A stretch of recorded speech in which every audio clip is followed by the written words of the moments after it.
Okay, everyone, welcome to Thursday's edition of the Hopkinton Hangout Hour. Today, we are going to have an hour-long conversation with some of my favorite people from the Hopkinton Public School System. The first half hour, we'll be talking with the principals from the middle school and from the high school. And in the second half hour, we'll be talking with the superintendent of schools.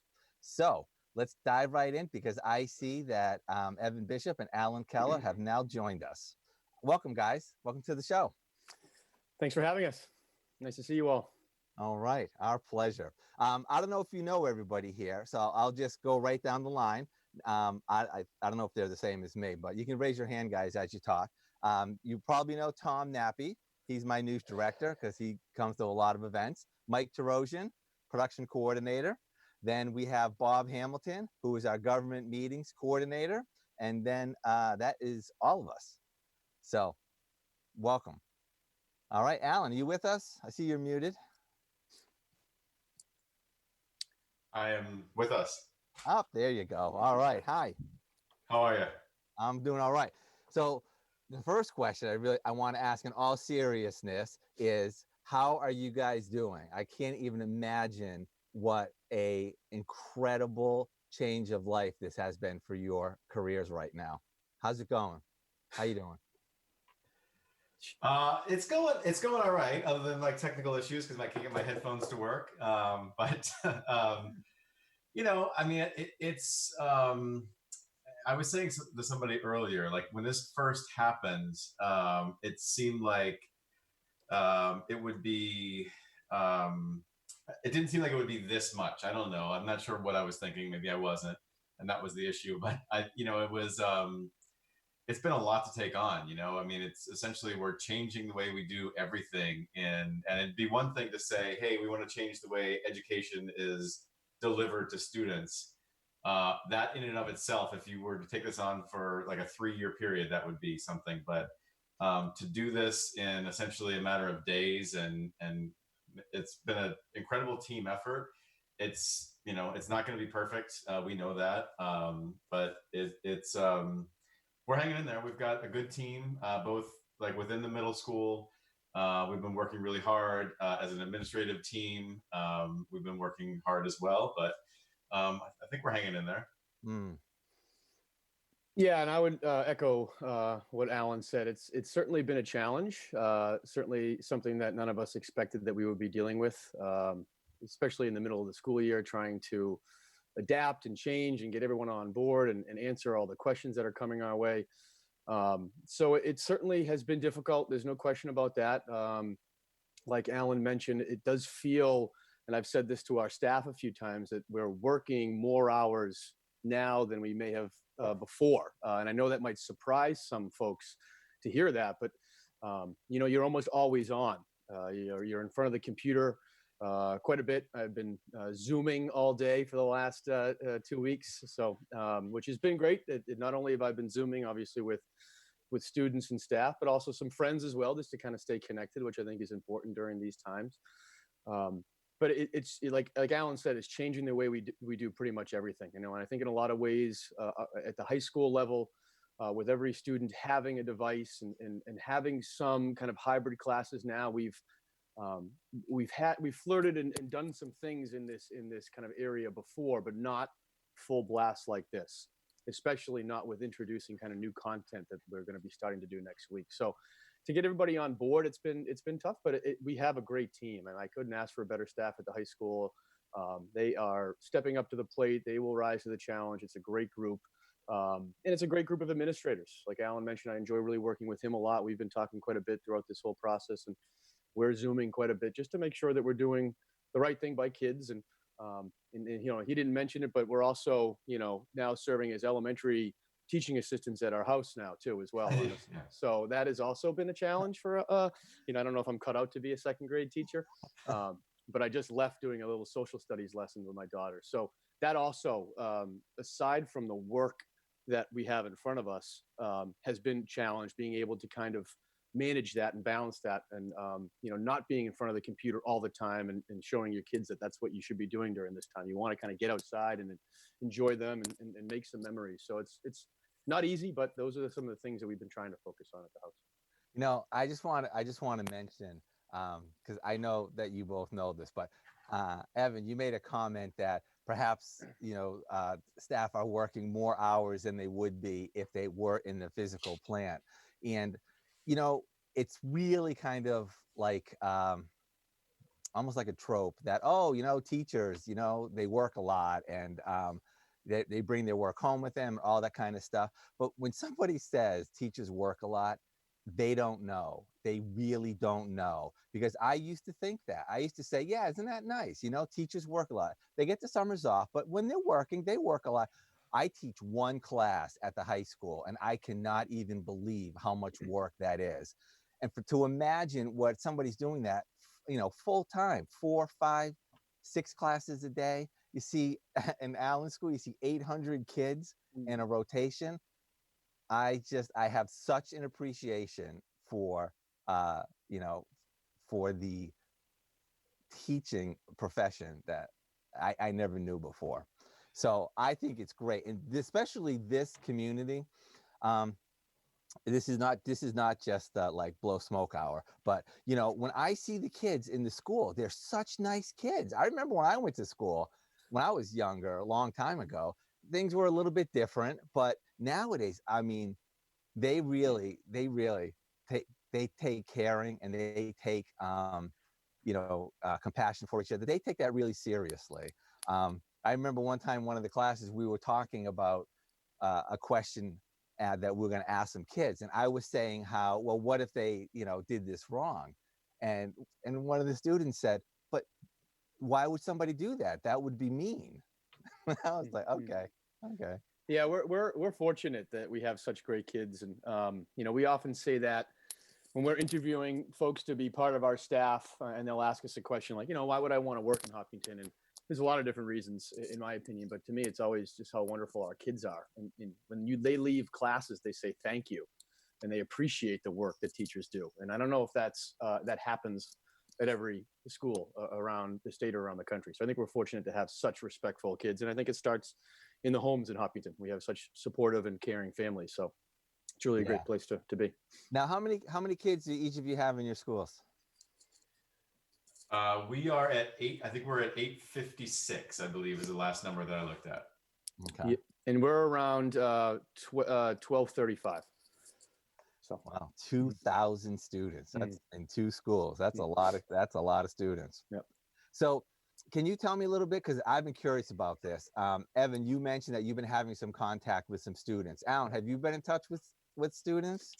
Yeah, so I mean, that's one of the things that, when this all started, so, Mrs. Benbenick and Mrs. Lape are the 2 assistant principals. So we've been meeting and having conversations regularly. And as Evan pointed out earlier, as I think everybody knows, right, we're those of us with children or whatever's happening are trying to balance whatever's in our house along with our professional responsibilities. So sometimes we're having conversations at 9 o'clock at night whenever we can fit them in. And I know teachers are doing the same thing. So when we had these initial conversations, thinking that we might just be out for a few days, which then turned into weeks, we are trying as best we can to kind of keep some of what I think makes our school so special. And like Evan was talking about a moment ago, it's a great community. I think we have a great community in terms of the town, and also within our buildings, I think we have a great community. So we've been trying to maintain some of those things. So Mrs. Lape has been taking the lead on a student newsletter that goes out once a week to keep students involved. I know the high school has been doing that forever. We hadn't previously had a student newsletter. So we started that as a way to keep kids connected. They've been sending in pictures, and we've been putting the pictures in there so that their friends can see it, in addition to what they see on social media. We also had some staff members, a high school graduate and a student who used to go to HMS. Sam Cody had started this social disc dancing. So we wound up putting together a video connecting with students. We then received a video from students where they did their own video. So we've been trying to find ways to connect with students. And then beginning next week, actually, Ann, Mandy, and me are doing drop-in Zoom sessions with students just drop in if they have any questions or what have you. We're doing the same thing with teachers, and then I'm hosting one this Friday for parents as well. All right, just so you know, so we got the first video with the teachers, but we haven't seen the one with the students. So Okay. if you can share that, we'll put it on our channel as well. Fabulous. Yeah, we'll check and make sure that they're willing to take that step forward, and then I'll let you know.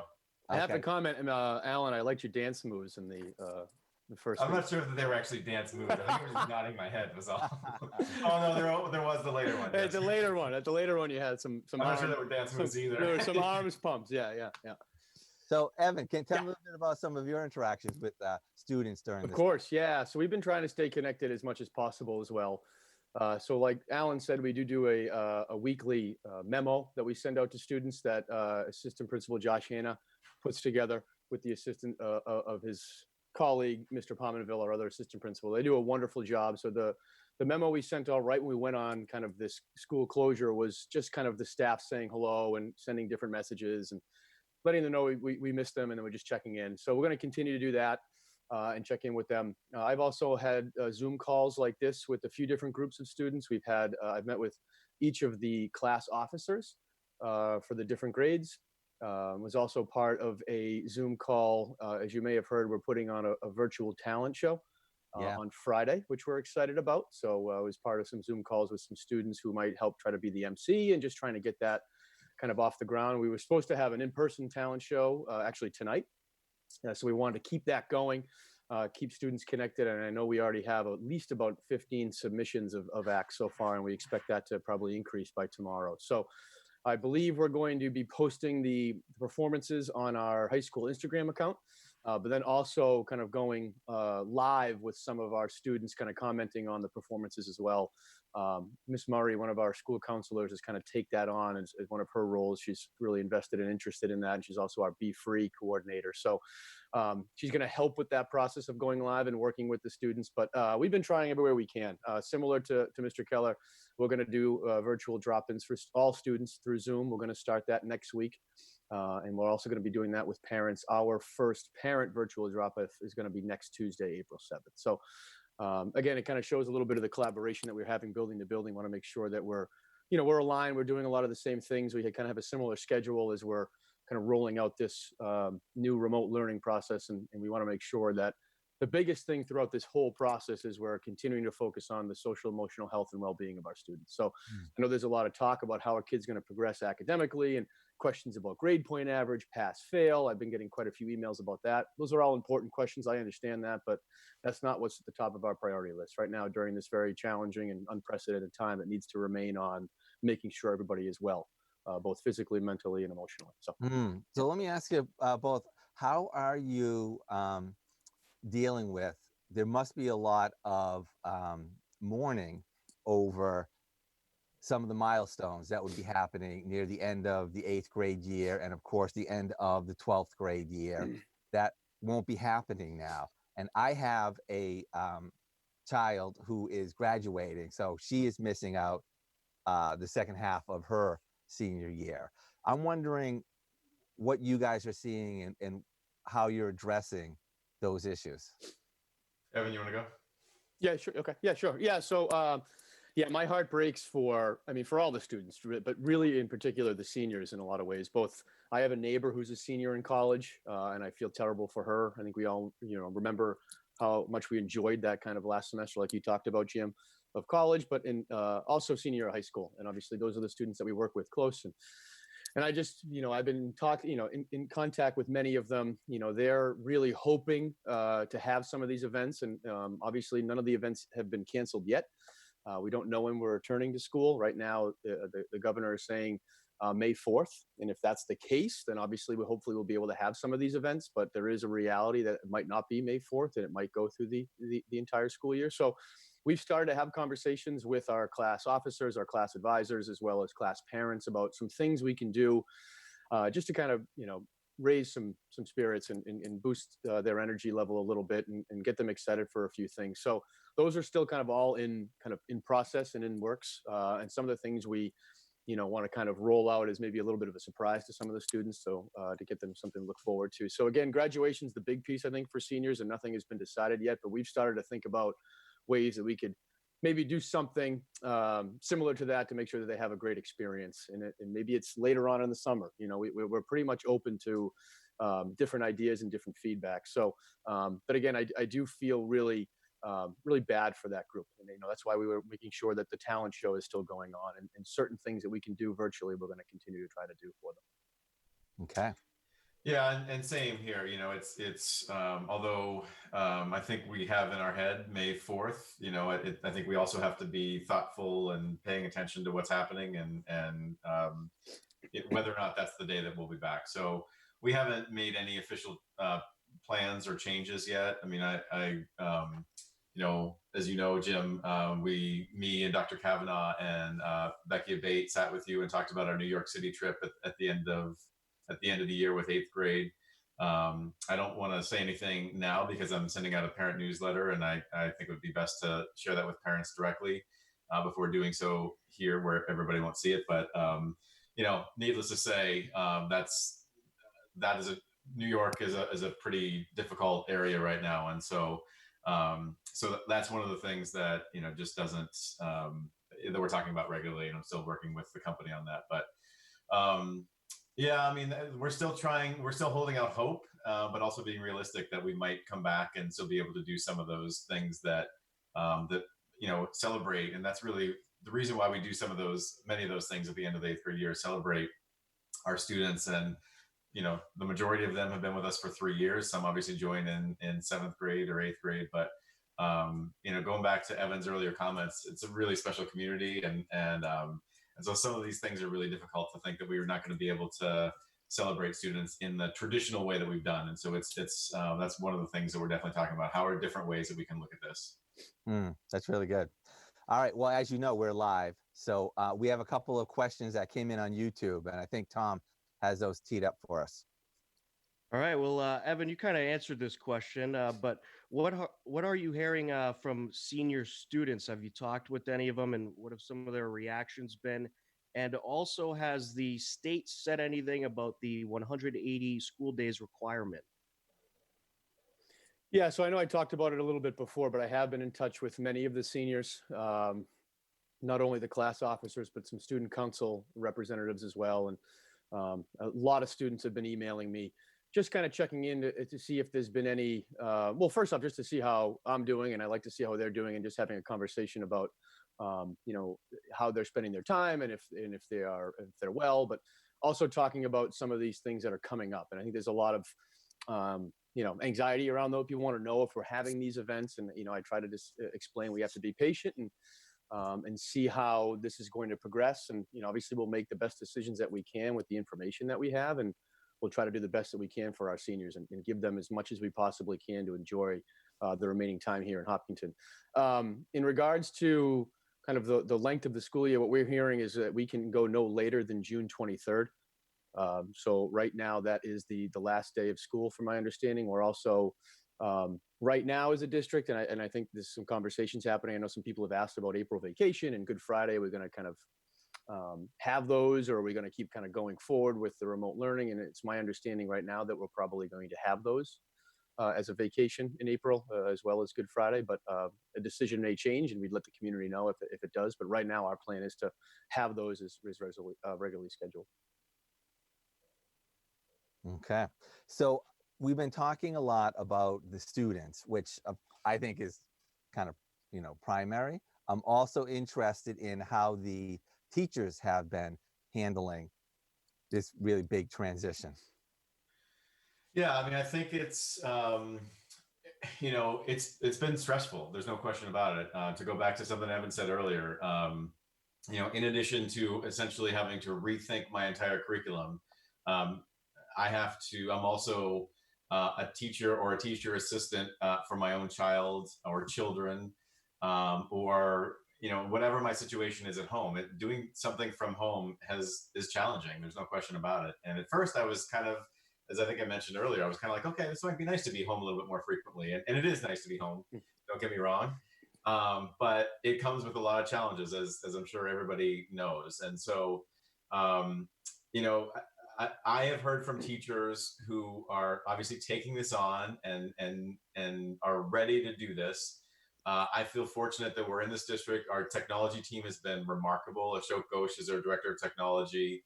He and his team have rolled out a lot of programs for us. As you know, the middle school has a one-to-one Chromebook program. So the fact that our students have those devices puts us in a great position where a lot of other districts don't have that and are scrambling right now. And so I don't envy those school districts.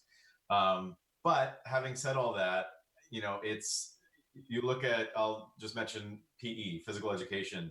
They were our eighth grade teachers, the eighth grade class that many of them were going to be prepared for was racket sports. And that's not something that we can do. So those teachers are having to look and say, okay, what are we going to do so that we can do something remotely and still have an impact on our students? And then you look at our academic classes, and they are having to say, what is essential? Like, what do we truly have to deliver to students so that they're ready for the next grade level?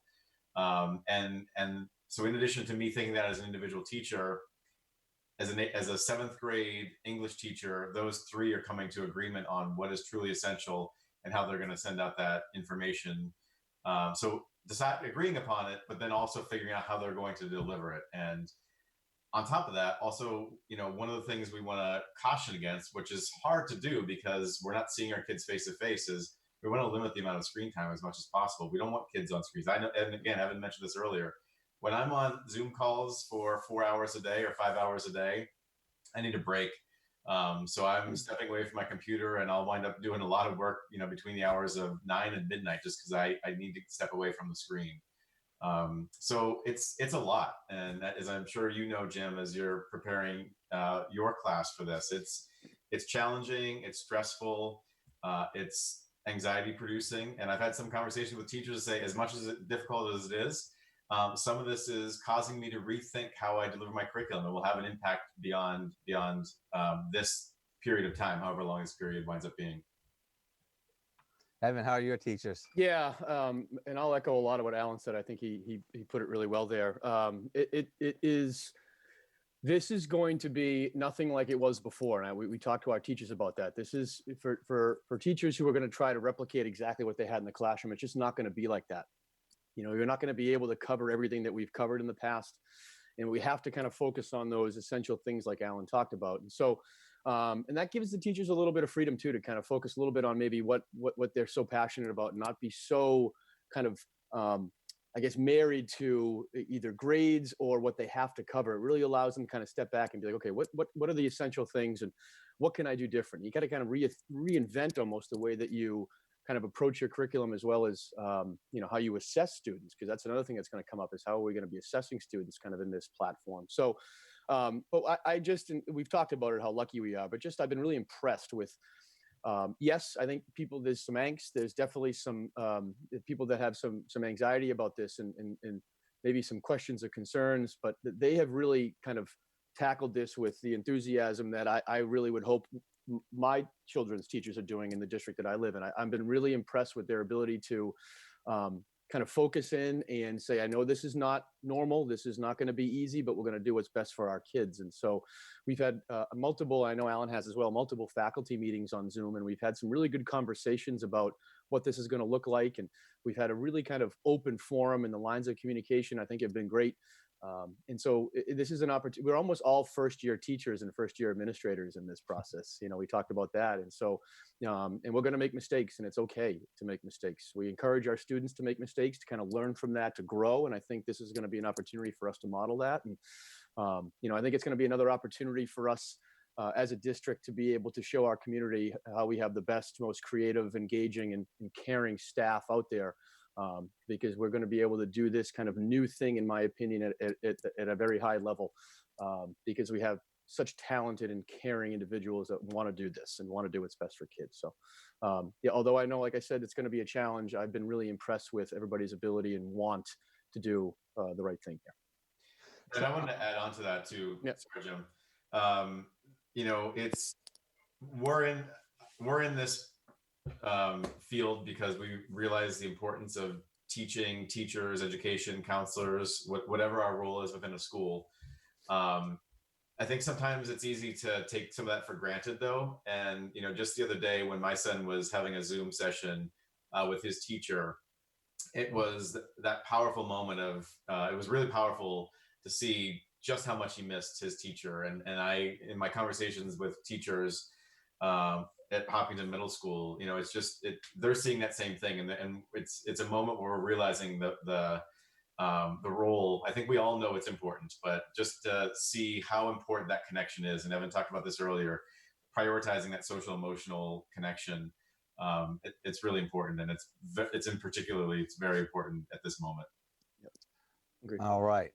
So Mike's got a real quick question. Go ahead. Oh, you're muted, Mike. Start it over. All right, how's that? Good. All right, that's what happens when I click off screen. Gentlemen, just the question I have is, when we get back to normal, and I feel we will be back to normal sometime, do you think what you learned from using this technology to reach out, do you feel that you would ever use this technology again in the real world when we're back to normal? I think so. So there's this thing called flip learning, which is not a new concept, but it really talks about, the concept is figuring out ways that we can deliver content to students so that when we're not face to face, they can be preparing or doing something. Say it's a lecture, right? So that's one of the big examples is I can record myself doing a 15-minute lecture, assign that to students for homework. They can watch it while they're at home. And then those students who might need to take a little more time or whatever can pause, rewind it, listen again. And then when we're face to face, we can actually work on whatever it was part of my lecture rather than the class listening to me for 15 or 20 minutes talking, right? And so a lot of people in the school have used components of that, but this is really forcing people to embrace that. And so I absolutely think that, and I mentioned it earlier, but I had a teacher email me the other day who said, I actually think this is going to make me a better teacher, as painful as it is right now to do it so quickly. And so I do think there will be components of this that will absolutely transform the way we teach. Yeah, I completely agree with Alan, and we've talked about that in our staff meetings about this idea of a flipped classroom. And like Alan said, it's not a new concept, and I think many folks have been doing it for a while. But there's also the component of teachers that kind of stand and deliver model, right? Where they have the information, they're delivering it, and kids are kind of sitting in their seats and taking in the information. And, that works in some ways, right? But so doesn't the flip model. I think this is going to allow people to have, I guess, more kind of tools in their tool bag when it comes to different ways to approach their classroom. So I do think, Mike, to your point, whenever we get back to this normal, whatever the new normal is going to be, I think this is going to, sometimes I think you kind of get in your routines as teachers and as administrators, and you do what you feel you do best and do well. And some folks, this might not be that platform, but it's going to force them to take some time to kind of get used to it. And it's just going to force us all to kind of grow. And hopefully it'll kind of force us to have a little bit of patience with each other. And I feel like there's a lot of benefits that I think can come from this, although I know we might not be able to see it right now in the short term. Thank you. Okay. So we are almost out of time, and I have more questions for you. I'm going to end with this. You guys are the kittens of your individual shift. And so as that, you have a level of Oh, I think Jim froze again. Yeah, I'm struggling. Yeah. I believe he did. Hopefully we'll get him back soon. Okay. Yeah. It looks like I feel like that was going to be a really big question there. That last time. Yeah. it sounded so monumental, and He then was we wound teeing it up. up. He was teeing it up. I was like, oh boy. We're gonna have to stretch, because I think we really need to hear what he. I think he was building us up. I think it was really not sure. Yeah. I think he's back. Let's see.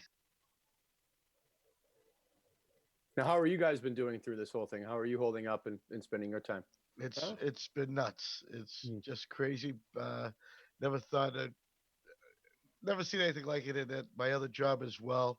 Keeping the distance from people, Right. Emergency services. It's really hard. Yeah, I bet. Well, I've been good. Keeping busy. It's certainly been different for everybody, I would say. Hmm.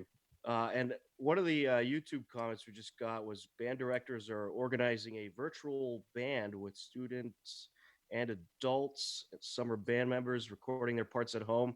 Is there anything going on like that in your schools? Anything being organized virtually by any of the clubs or bands or something like that? Yeah, I know that Craig Hay has been working really closely, particularly with our seniors in the band, but also the entire band. He's been, I know he zoomed with the group of seniors just to talk a little bit about kind of some upcoming performances that we were going to be having. Obviously, I know Micah's not going to be happening this year and some of our spring concerts, but talking about maybe a piece that we want to play at graduation or you know, some of the different performances that we have over the summer. So they're continuing to have those conversations and talking about ways that we can kind of put something together virtually for this upcoming kind of next few months. So that's definitely in the works. And I know that I think there's been some contact between some club advisors and kids, but really the focus is kind of getting our classrooms and getting our curriculum ready to kind of move forward in this remote learning environment. But I think the clubs and organizations will start to kind of meet, I would say probably starting next week sometime. And we had our spring musical coming up. So you know that the date, we won't be in school when that date was scheduled to occur, when that was scheduled to occur. So we're looking at makeup dates for that if we're back in after May 4th. But the director, Allison Porter, who's also our drama teacher, has been sending clips of the kids meeting on Zoom and rehearsing their lines. So I'm not sure that they're talking about potentially doing it remotely, but they've been connecting in that way and still really committed to putting on this show if that's at all possible. So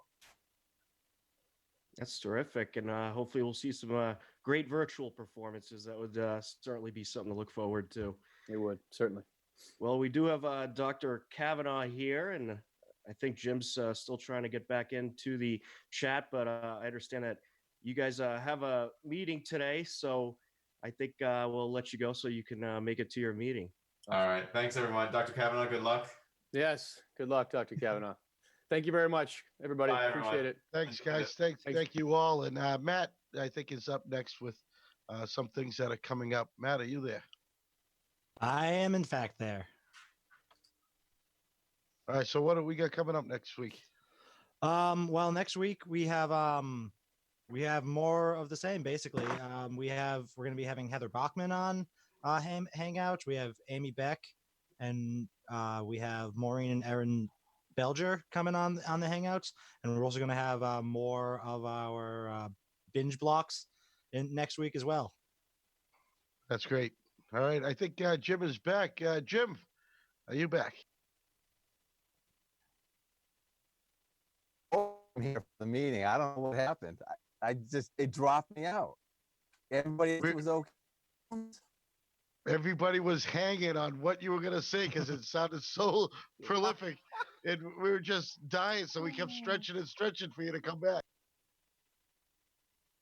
I haven't had that happen before, but we'll have him back on, and I'll start with that question. All right, Carol, welcome. I believe you're muted, Dr. Kavanaugh. There we go. How's that? Am I there? Perfect. Yes. Great. Yes. So, Jim, let me say that again. Thank you for having me remotely. I appreciate it. And Jim's trying to get reconnected once again. Yeah, I don't know. You know what? I wonder if it's something to do with my constituents. Oh, look. Hosting a show now. Oh, so Carol's in charge. Carol's the host. What do we got? What are we talking about next? Is Jim in his home or is he at the studio? He is at his home.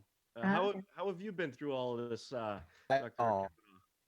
I have been fine, but what I've discovered is not only did I have to upgrade my cable coming into my house, but I also had to upgrade my wireless router. So that might be something you think about over there, Mr. Cousins, in the future, if you're going to be doing these shows remotely. I don't know if that's your technology problem or not, but it worked for the Cavanaugh family anyway. And there are 4 of us all working from home right now. So it's a lot. It certainly is. I have the opportunity. Yeah, still Jim, getting that's some still not audio. working, Jim. Yeah. So as you can see behind me, I am in the office today, but I've been coming in just for a few hours to do those things that can't be done remotely, sort of signing paperwork and that kind of thing. But if you drive through our schools, it's like a ghost town out there. Right, certainly is. Certainly not an easy sight to see at this time of year. So, could you talk about some of the things that you have had to work on over these last few weeks? I'd imagine that you have had to be in a whole lot of virtual meetings and maybe even some in-person meetings as well to discuss the future of the school year. Sure. So maybe I will go all the way back to March 10th.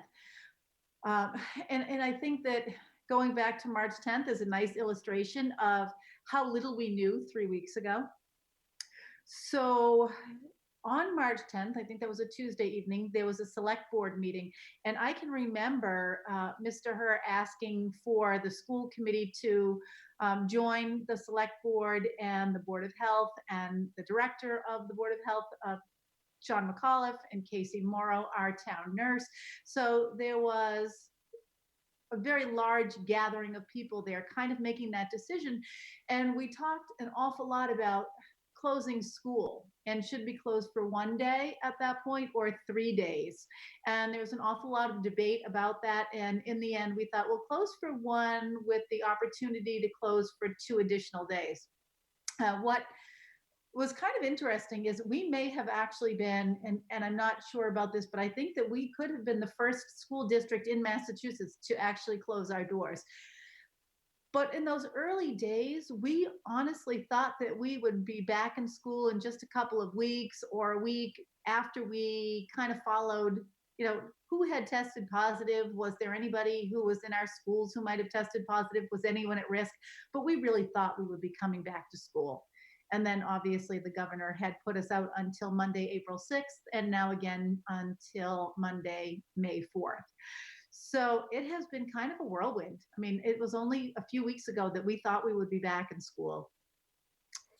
I think some of the things that people don't think about with this process is that when we closed our doors, we had to think about food service, and not that kind of food service where we say, well, what are we going to do with our cafeteria workers, but more, how are we going to feed families that will need food, especially as more parents are being laid off or furloughed from their work. And so we started out just putting together, I don't know, lunches for a few families, but that has certainly grown now to breakfasts and lunches. And our food service director is working very closely with Cheryl Ann Walsh over at Project Just Because. And if I can give a shout out here to Cheryl Ann, I certainly would love to do that because she and Michelle Babin, my food service director, have been exceptional together. I mean, I think the work that they're doing to make sure that families with food needs are being fed is phenomenal. Absolutely. Absolutely. Yeah. I'm sorry, I didn't mean to interrupt you there. We had a question earlier asking about the 180-day school requirement. Has there been any changes with that because of the circumstances?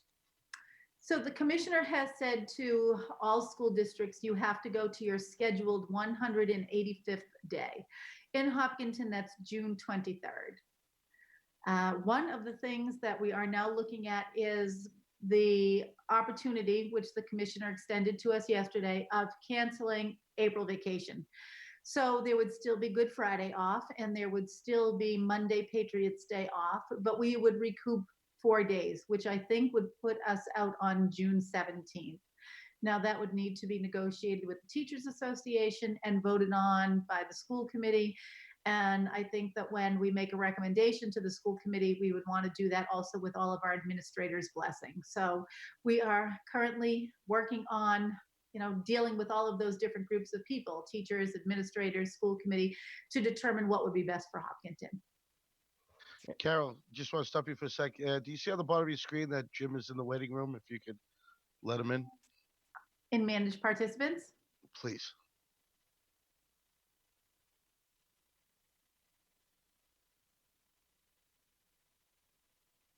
Oh, let's see. I think I've let him in. You did. There he is. Okay, great. Hello. Hi, Jim. Sorry. I'll listen. I'll join in. Thank you for letting me in, Carol. Oh, no. I'm Jim, letting you into your own show. Jim, we let her finish up our last question. So go ahead, start with yours. What if I ask what you just finished up on? No, that ain't gonna happen. Trust me. All right, Carol, how are you Yeah. doing? I'm doing very well. We're all holding up. All right, good. I'll say one thing. Yeah. Inside the schools, we are working harder than we've ever worked in our lives. I can tell you that.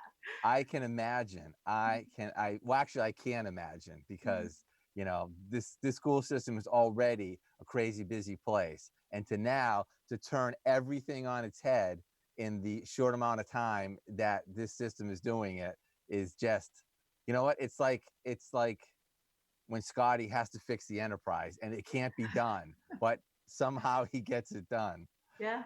So so I'm curious, like what are you doing now? Like who are you communicating with? How is this information coming down? And what are you doing to help prepare the people that are working with you for this? Well, when we were first out of school, the Commissioner of Education had suggested that every school district just sort of put out work for kids that would not introduce new concepts or skills, because he did not want to set up an inequity from community to community. But that's when we thought we were going to go back on April 6th. And we have since learned that May 4th is the new target date, but even that date is a tentative date, really. I mean, if they need to extend the closure, they will. So what we have been doing in the last week is we've had to obviously negotiate a whole new set of instructional strategies with the Teachers Association. So technically it is a change in working conditions to deliver instruction remotely. And so after successful negotiations, we then had to train all of our teachers. Now, Jim, you teach yourself, so you know how the teachers are. Some people are really tech savvy, and you can give them any one of these tools and they'll say, yes, I know how to use Screencastify or Zoom or Clever or Seesaw. They're very good at all of those things. And then we have some teachers who will say, I have never tried one of those in my life. I still deliver instruction the old fashioned way. So with, somewhere around 350 staff members and then maybe 90 paraprofessionals, we are trying to get these folks trained in a single week on how to be able to deliver instruction using technology. And then all of our building principals had to create new schedules because we did not want a student, say in 7th grade, to have to choose between going to math or science. We had to be able to come up with a schedule that in a shortened time period would deliver all of those content areas to our kids. So that was tricky because I think other than Marathon and Elmwood that are sharing a schedule, every other building has its own unique schedule to meet kids' needs. Mm-hmm. Yeah, so it has been an awful lot of work. And then there's that whole thing about using what I would call a flipped classroom model. And a lot of people think that that just means that you're teaching with technology, but it's really a philosophical shift. It means that we push out content for kids and they kind of mess around with it and see what they can do with it. And then they come back into this remote classroom, so to speak, virtual classroom.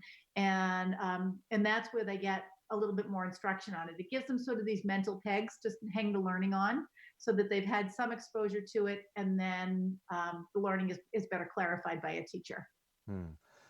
So honestly, I would have pegged myself as one of the techie people until these last 10 minutes. Now all bets are off. So of course, over the past couple of years, there's been so much kind of like chit chat and buzz about the potential for remote learning, about the potential for instruction over the internet. And all of a sudden, everybody's slammed with it. Mm-hmm. Have there been any models in Massachusetts that you are looking towards as examples, or are we just in crisis mode to complete this year? I can tell you that there is not another public school district that really has any kind of a phenomenal remote instructional model up and running right now. So we're all kind of putting this together, on our own. And that's not to say that we haven't been helpful to one another. So with surrounding schools, for example, we've looked at their high school schedules, middle school schedules, and thought about what they were doing relative to the kinds of things that we're doing.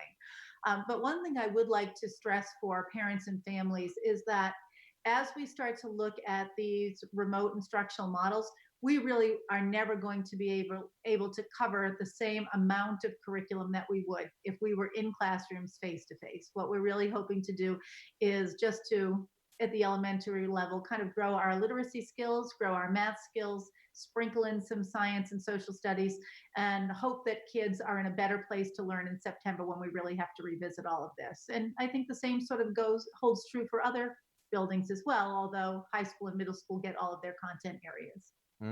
Now, you can tell me that this question is premature because I'm not sure. But as you're going through this, do you think this has the potential to be foundational, or do you think that this needs to just be in an emergency situation that we're in? I think it's really used solely for emergency situations. Will teachers emerge from this being more creative? I would say absolutely, right? Because we are really testing teachers' risk taking and creativity right now, and they're doing marvelously, I want to report. So we will, I think, emerge better off for it. But yeah, and people will say, well, why are you taking attendance? Are you going to hold my child accountable for this learning? And we are taking attendance for a couple of reasons, in addition to just wanting to make sure that kids are there. But we want to make sure that kids are safe. So if we see students who are not showing up and not submitting work, we can reach out to those families and try to see what the problem is. It's really a huge safety measure for us. And then the second thing is, if we can sort of look at this in a percentage kind of a way, I guess, and say, well, 70% of our kids are showing up regularly, or 90% of our kids are showing up regularly, then we have a sense of how to build a scope and sequence in the fall. So how much time are we going to spend on remediation? Will it be the whole month of September? Will it be 6 weeks? Will it be a September, October? And that will help us to gauge, I think, based on student attendance. Now, naturally, there'll be some students for whom we have to offer significant remediation, and we'll very much be prepared to do that.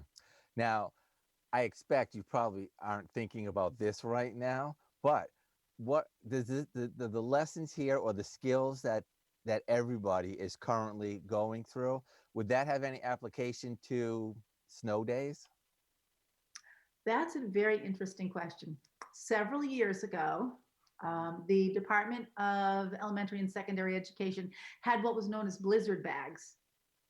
And if a school district wanted to put together a whole, this is how we do blizzard bags plan and submit it to the Commissioner of Education, you could.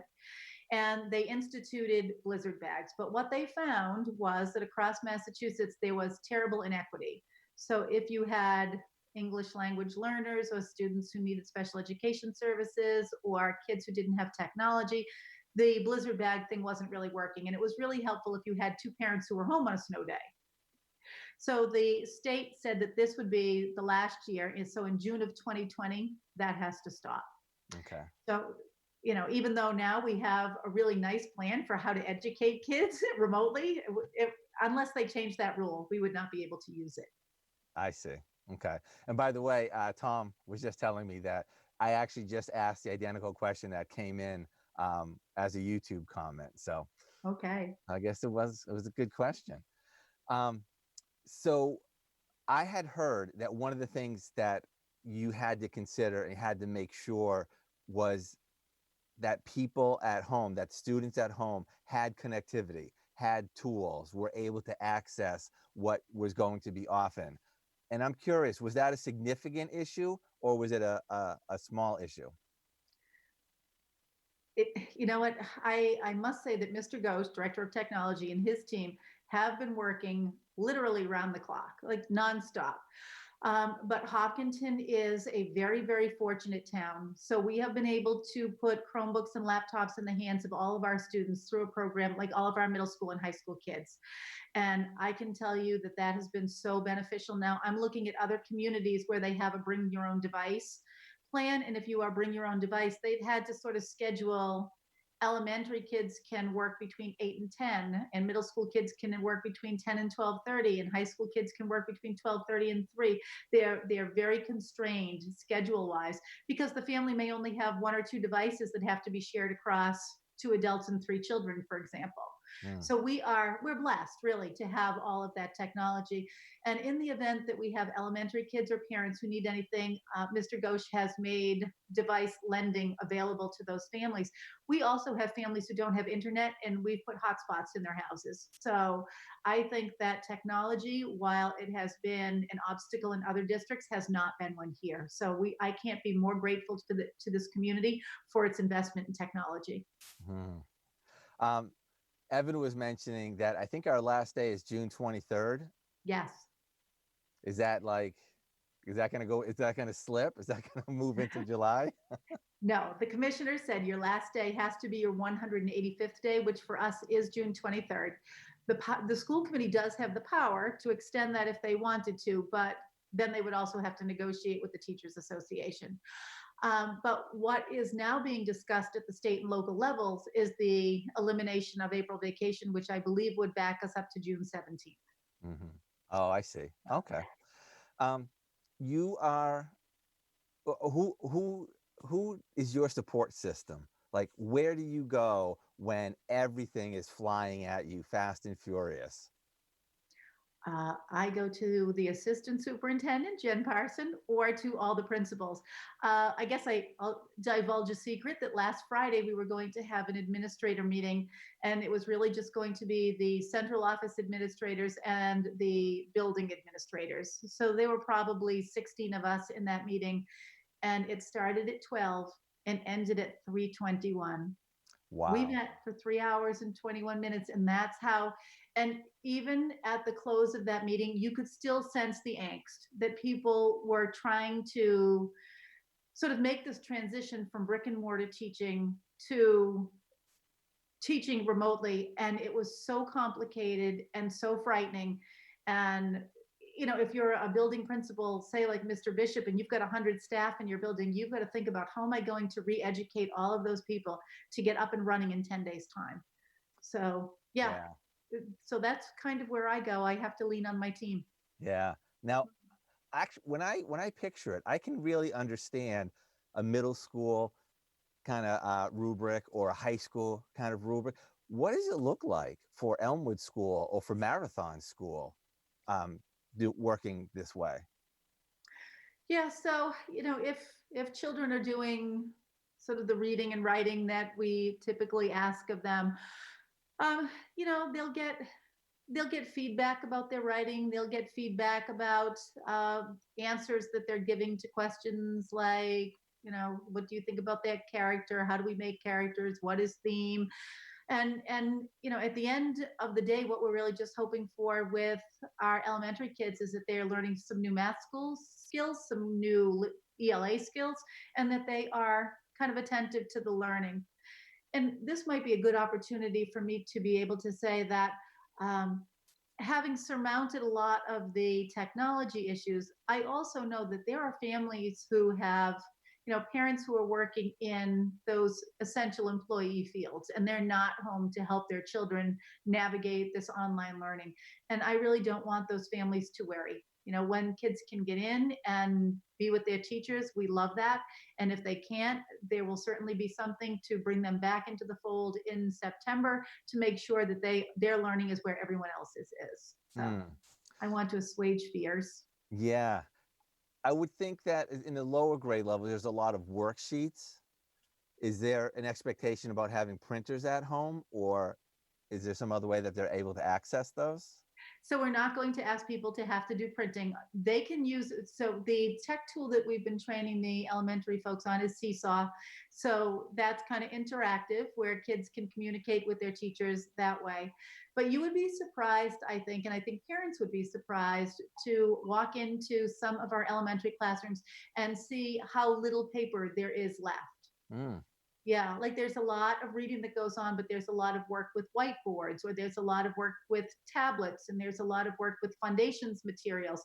So the paper has been getting less and less and less and less over time. Yeah. That's interesting. Yeah.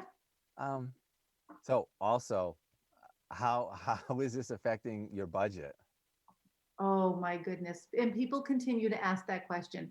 So it's really interesting. People wonder, are we paying the busing contract? We are paying the busing contract, but we're trying to negotiate with Conley because, they're obviously paying the payments on the new buses that came to Hopkinton a couple of years ago, but they're not paying for fuel. We have had our bus contract reviewed by legal counsel. And we are, hoping that Conley will do the right thing and continue to pay the drivers throughout this. Things like spring sports without having to pay officials and without paying our coaches and without paying buses that have been would normally have been transporting kids to contests. There's a savings, right? But right now we have all of our buildings in shutdown mode. So without paying as much in electricity or water bills or heat or air conditioning or whatever kinds of climate control we would need, there's a savings. But, there are other things that we still continue to pay. And, like there's been a decision to pay our cafeteria workers, right? Even though not all of them is working as many hours as they typically would. Actually, Mike had a comment on that. Go ahead, Mike. There it is. I got it. So, Carol, with the state of emergency being in place, things like the bus. I know with like extra stuff you can get reimbursed for. Will they help you with your busing contract where it isn't being used, but you're still making the payments? Will the state help with that? Yeah. No, the only thing that the state has suggested that they will help with is food costs. If food costs get too great, that they would jump in and help with that. Right. Do you know for sure that the bus company is keeping the drivers on?